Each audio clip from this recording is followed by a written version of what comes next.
Bogura city কর্পোরেশনের দাবিটি দীর্ঘদিনের ছিল। 20 বছর এটি বগুড়ার একটি রাজনৈতিক দলের প্রধানের বাড়ি হবার কারণে এটি হয়নি। 20 বছর পর বগুড়ার মানুষের দাবি অনুযায়ী মাননীয় প্রধানমন্ত্রী তার নির্বাচনী প্রতিশ্রুতিতে এটি ঘোষণা করেছিলেন এবং নির্বাচিত হওয়ার পর প্রধানমন্ত্রী হিসাবে উনি বগুড়া যে প্রথম সফর করেছেন সেই সফরে উনি ফলক উন্মোচন করেছেন এবং আজকে প্রশাসক নিয়োগের মাধ্যমে বগুড়া সিটি কর্পোরেশন আনুষ্ঠানিক রূপ পেল এবং এই প্রশাসকের হাত ধরেই আগামী কাল থেকেই বগুড়া সিটি কর্পোরেশনের পৌরসভা বিলুপ্ত হয়ে বগুড়া সিটি কর্পোরেশন রূপে আর কার্যক্রম শুরু হবে আগামী কাল থেকে। সিটি কর্পোরেশনের পরে এখানে আমরা যেটা নতুন উদ্যোগ নিয়েছি, বগুড়ার পানি সরবরাহ নিশ্চিত করবার জন্য এটি ওয়াসাতে রূপান্তরিত করবার জন্য ইতিমধ্যে আমরা প্রক্রিয়া শুরু করেছি।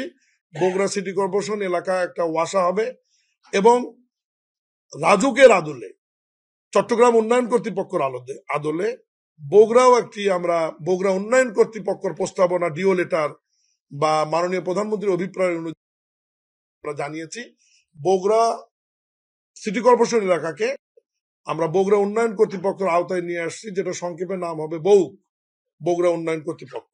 যেহেতু বগুড়া বিভাগীয় শহর না, এখানে বগুড়ার মানুষের একটি দাবি রয়েছে, সেটি হচ্ছে যে বগুড়া শহরটা সিটি কর্পোরেশন এলাকা যেহেতু আগে থেকেই এখানে 5টি থানা দ্বারা বিভক্ত, এটি ভবিষ্যতে একটি মেট্রোপলিটন পুলিশের সিটি হওয়ার একটি সম্ভাবনা রয়েছে।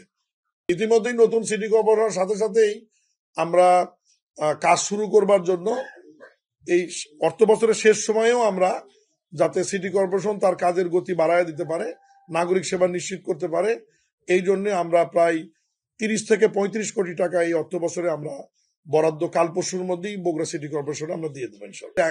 আগামী 1 বছরের মধ্যে 5টি স্থানীয় সরকারের নির্বাচনী আমরা করে ফেলবো। তো ওই সময়ের মধ্যে হয়তো আগে পরে যেভাবেই হোক এই 13টি সিটি কর্পোরেশন নির্বাচন হবে ইনশাআল্লাহ। নির্বাচন আসলে বর্ষা মৌসুমের পরেই শুরু করার সম্ভাবনাটা বেশি, আমি এটা ব্যক্তিগতভাবে মনে করি, কারণ বাংলাদেশের নির্বাচনগুলো সাধারণত উৎসবমুখর হয় আর স্থানীয় সরকারের নির্বাচনগুলো আরো বেশি উৎসবমুখর হয়। আর আরেকটা জিনিস আপনাদেরকে বুঝতে হবে যে এই সমস্ত নির্বাচন করতে গেলে অনেক ব্যয়ের ব্যাপার আছে, অর্থ খরচের ব্যাপার।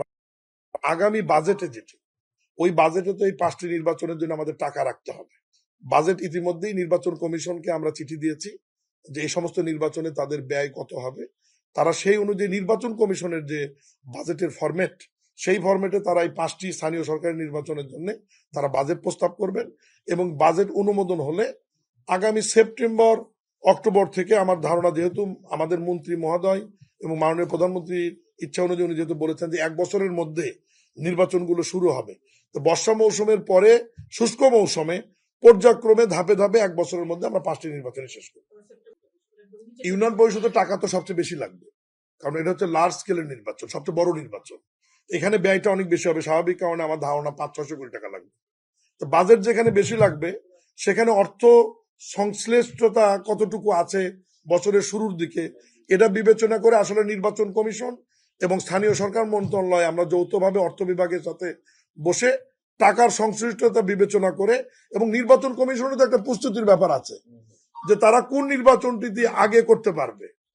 এটা আসলে আমরা বাজেট অনুমোদন হওয়ার পর অর্থ বছর শুরু হলে এরপরে আমরা নির্বাচন কমিশন, স্থানীয় সরকার মন্ত্রণালয় এবং অর্থ বিভাগ আমরা আলোচনা করে ঠিক করব যে কোনটা দিয়ে আগে শুরু হবে।